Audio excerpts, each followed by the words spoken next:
when I started playing football, and my number was 41. My dad's number was 14. So I always wanted to be the opposite of my father.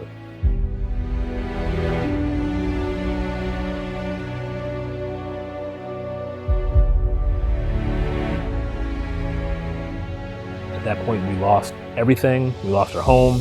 We were actually homeless for a while. I remember actually having to work the closing shift at a restaurant, and I would bring food home for my family as a 14-year-old. I was so embarrassed that I lived at the shelter that I didn't even let the bus pick me up, so I actually walked to school in the morning just due to the embarrassment of living there.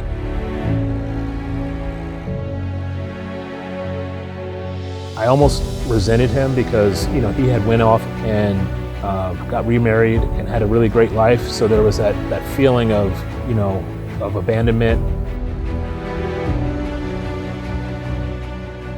My father actually drove from Virginia to my high school during homecoming. He had a camera, he took pictures of me, and I thought it was so embarrassing. I was like, why is he even here?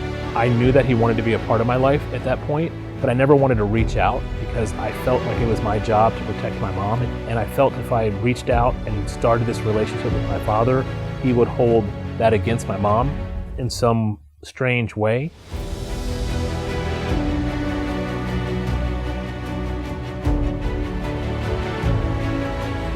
He called me that Friday saying, I'm not far from Georgia, what are you doing? And I said, well, I'll be home.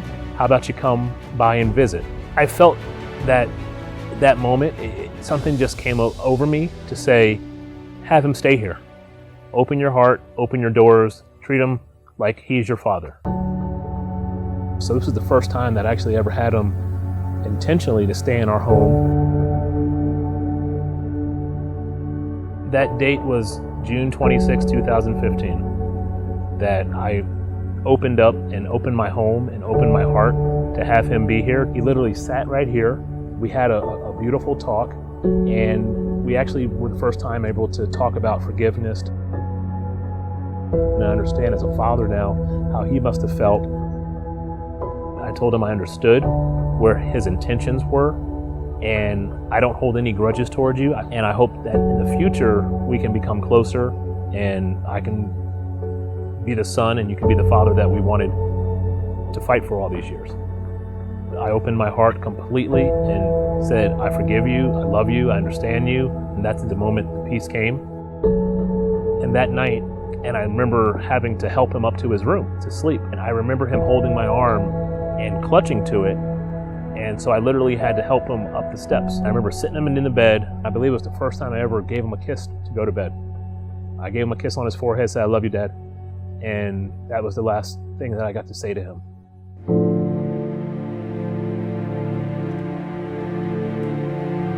Fast forward, 6 a.m. that next morning, my stepmother comes into the room saying my dad's cold and he's not responsive. I went and I tried to revive him, called 911, and to no avail.